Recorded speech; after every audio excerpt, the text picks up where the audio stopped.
नमस्कार दोस्तों, स्वागत है आपका टेरेस गार्डन चैनल पर। तो दोस्तों आज हम बात करते हैं एमराइस लिली के फ्लावरिंग प्लांट के बारे में।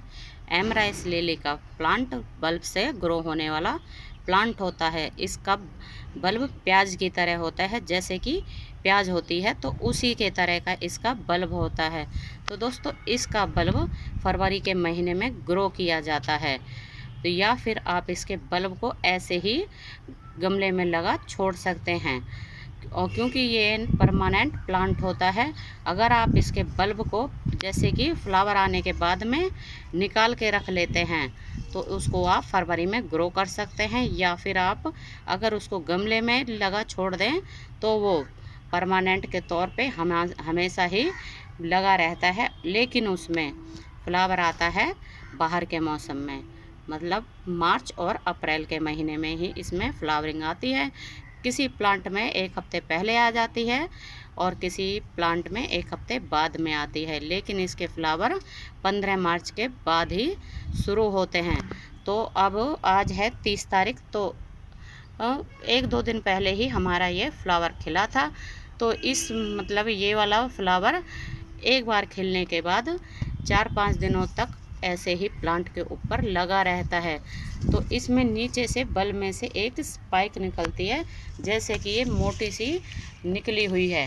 आप देख सकते हैं कितने मोटे साइज की है स्पाइक, और इसमें ही ये एक बड़ी कली निकलती है पहले, और फिर उसके बाद में ये हमारे इसमें प्लांट में 4 निकली हुई है। मतलब 2 तो फूल खिल चुके हैं, एक आगे की तरफ है और एक वो पीछे की तरफ है, और 2 और ये इसमें फ्लावर खिलेंगे।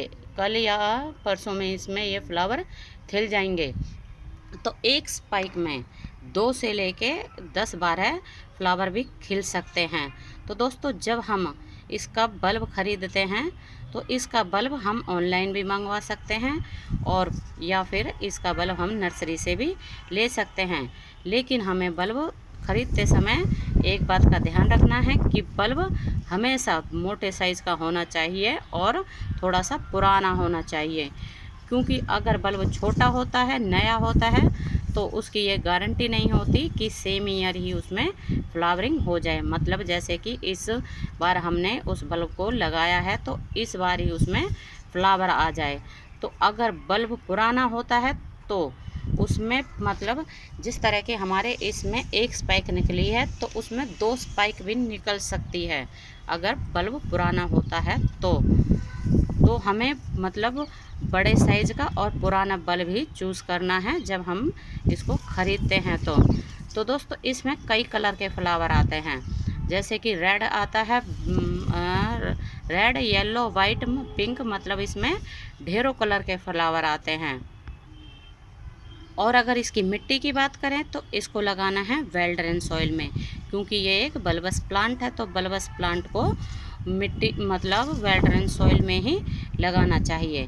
एक हिस्सा रेत, एक हिस्सा गार्डन सॉइल और एक हिस्सा कंपोस्ट। तो इस मीडिया में इसको लगाना है। तो अगर आप इसको लगा रहने देते हो तो इसमें मतलब बल्ब में से और भी बल्ब ये अपने बेबी बल्ब ग्रो करता रहता है। मतलब नीचे ही नीचे इसमें जो मदर बल्ब होता है उसमें से और भी बल्ब निकलते रहते हैं। तो हमने इस वाले गमले में एक ही बल्ब लगाया था, और आप देख सकते हैं इसमें कितने सारे प्लांट निकल चुके हैं, क्योंकि हमने जब से ये इस गमले में बल्ब लगाया है हमने उसको कभी भी निकाला नहीं है। तो इसमें ये हमेशा ही लगा रहता है, और जब इसका सीज़न आता है तो इसमें फ्लावरिंग हो जाती है। तो दोस्तों कई बार क्या होता है कि मौसम आ जाता है लेकिन हमारे प्लांट में फ्लावर नहीं आते हैं।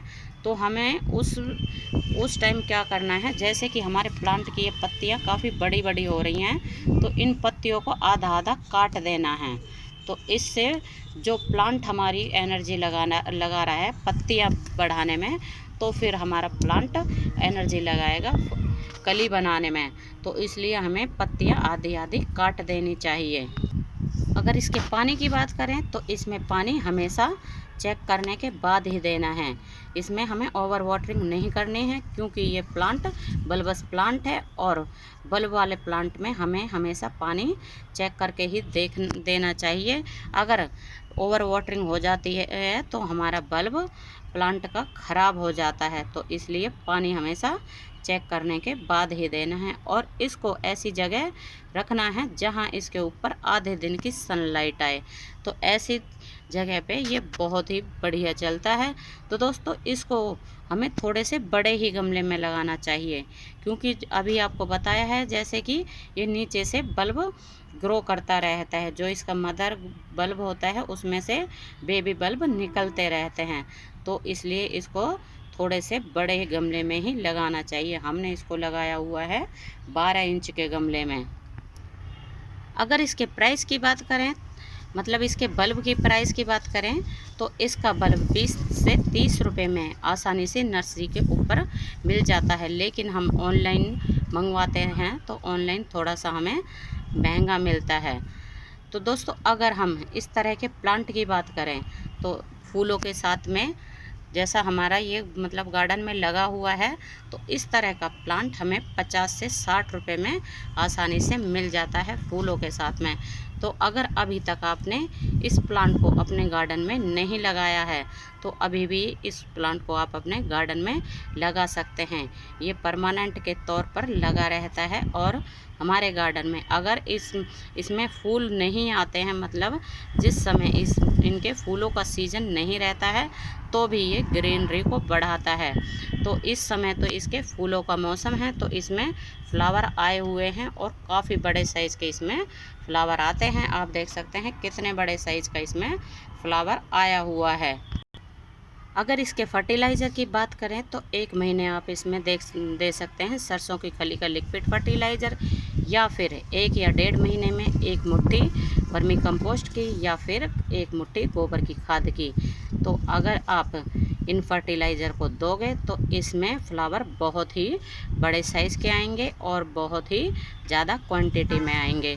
तो दोस्तों आज के लिए बस इतना ही, फिर मिलते हैं किसी और नई जानकारी के साथ।